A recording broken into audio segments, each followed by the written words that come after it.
কথা মতন আবার একটা ভিডিও ক্লাস নিয়ে ফিরে এলাম ইকোনমিক্সের। তো ক্লাসটা মূলত ইকোনমিক্সে আমি মাকড়দাদের যাদের ইকোনমিক্স পড়াই তাদের জন্যে, কিন্তু তার মানে এই নয় যে এটা আর কেউ দেখবে না, এটা সবাই দেখতে পারে। যদি এটা দিয়ে কারুর কোনো উপকার হয় নিশ্চয়ই সেটা খুব আনন্দের বিষয়বস্তু বলে আমার কাছে বিবেচিত হবে। তো যাই হোক, শুরু করা যাক। আমরা কনজিউমার্স বিহেভিয়ার থিওরির একেবারে শেষ পর্যায়ে এসে প্রায় পৌঁছে গেছি। তো শেষ পর্যায়ে এসে আমরা যখন আলোচনাটাতে আছি, আমরা সবসময় পোস্ট ইকুইলিব্রিয়াম ডিসকাশনে রয়েছি। পোস্ট ইকুইলিব্রিয়াম ডিসকাশন মানে হচ্ছে কি, যে প্রত্যেকটা সময় আমরা মনে করছি যে কনজিউমার ভারসাম্য অবস্থায় রয়েছে।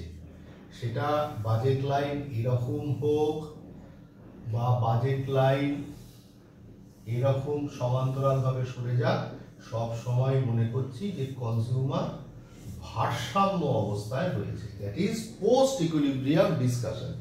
যে কোনো অবস্থাতেই আমরা মনে করছি ভালো আছে। ভিডিওটা করতে দেরি হলো এই কারণে, তোদেরকে আমি গ্রুপে মেসেজ করলাম যে একটু বাজারে গেছিলাম। আমার তো খুব একটা বাজারে যাওয়া অভ্যেস নেই। তো যাই হোক, সেখানে গেলাম, প্রচণ্ড জল, হাতে দুটো ব্যাগ। তো সেই জন্য একেবারে জিভ বেরিয়ে যাওয়ার মতন অবস্থা। আর আমাদের বাজারে এক হাঁটু জল।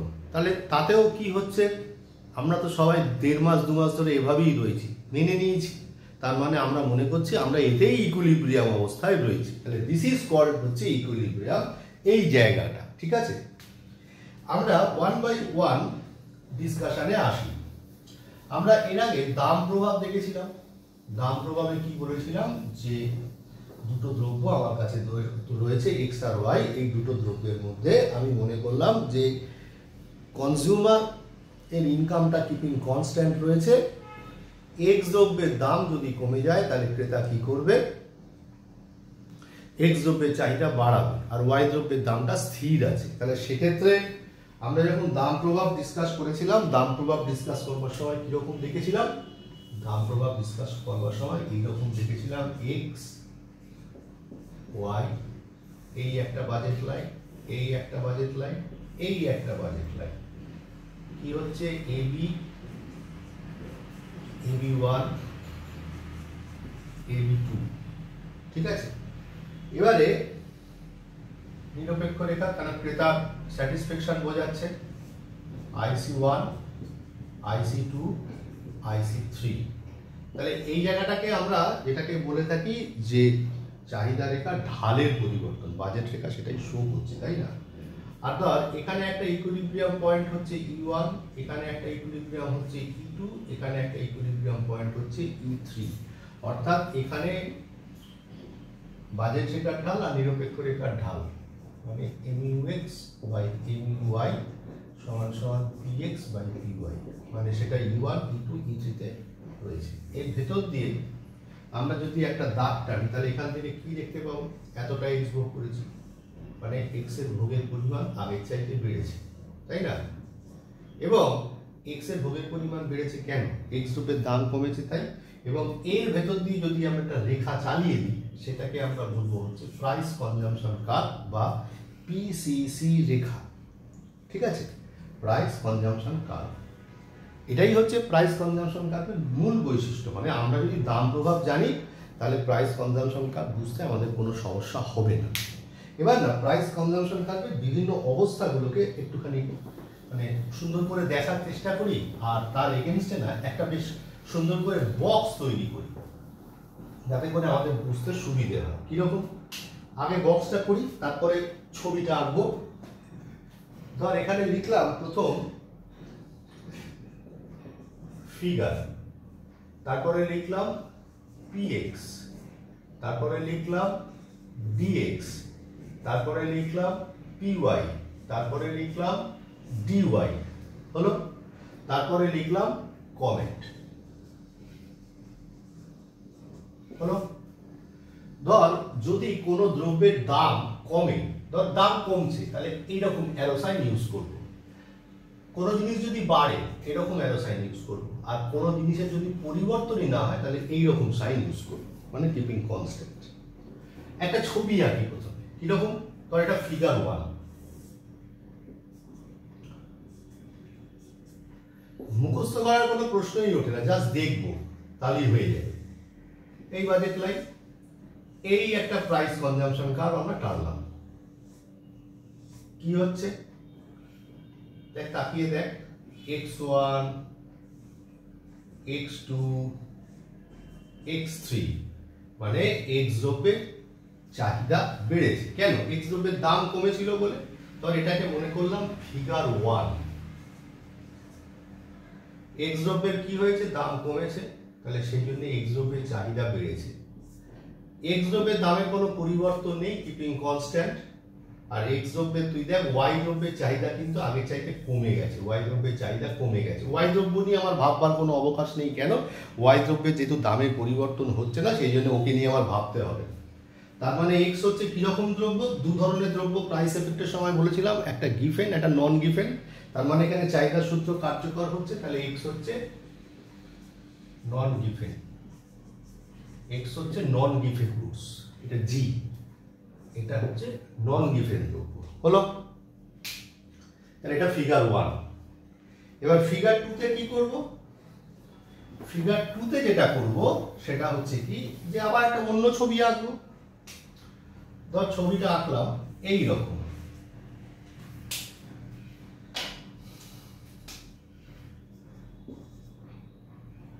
সরি দিকে ওয়াই হবে।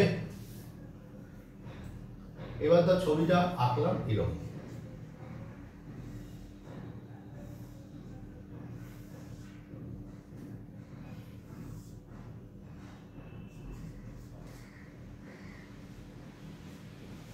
দেখ x দ্রব্যের চাহিদা, x দ্রব্যের চাহিদা OX1 OX2 OX3, x দ্রব্যের চাহিদা কি হয়েছে? ক্রমশ বেড়েছে, তাই না? কিন্তু y দ্রব্যের চাহিদা কোনো রকম পরিবর্তন হয়নি, এবং x দ্রব্য, এবং সেক্ষেত্রে প্রাইস কনজাম্পশন কার্ভটা কি হয়েছে? প্রাইস কনজাম্পশন কার্ভটা যেটা ঘটেছে সেটা হচ্ছে যে প্রাইস কনজাম্পশন কার্ভটা x অক্ষের সমান্তরাল হয়েছে। তাহলে ব্যাপারটা হচ্ছে কি, যে x অক্ষের যে সমান্তরাল হয়েছে, তাহলে x অক্ষের সমান্তরাল হওয়ার ফলে কি হয়েছে দেখ, যে একটু অপেক্ষা কর, ফিগার 2। তো ব্যাপারটা হচ্ছে যে x দ্রব্যের দাম কমেছে, x দ্রব্যের চাহিদা বেড়েছে। তাহলে সেক্ষেত্রে ফিগার 2 তে আমরা কি করেছি? x দ্রব্যের দাম কমেছে, x দ্রব্যের চাহিদা বেড়েছে, x দ্রব্যের দাম কিপিং কনস্ট্যান্ট, কোনো কিছুই নেই এখানে। আমরা লিখতে পারি নো কমেন্ট, কোনো কমেন্টই নেই। আর x হচ্ছে নরমাল গুডস হলো, x হলো নরমাল গুডস। এটা ফিগার 2 মনে করলাম। এবার ফিগার 3,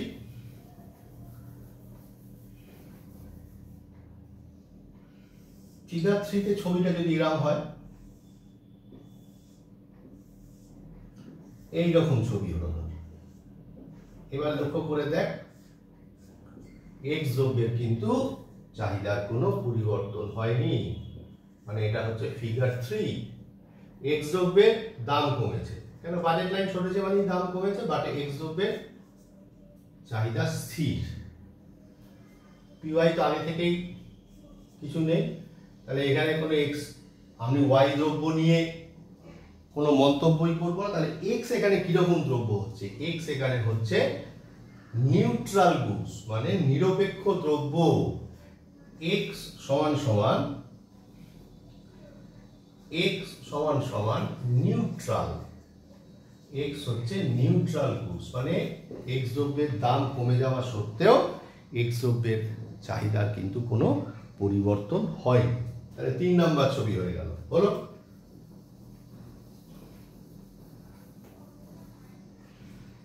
তারপরে আসি ফিগার 4।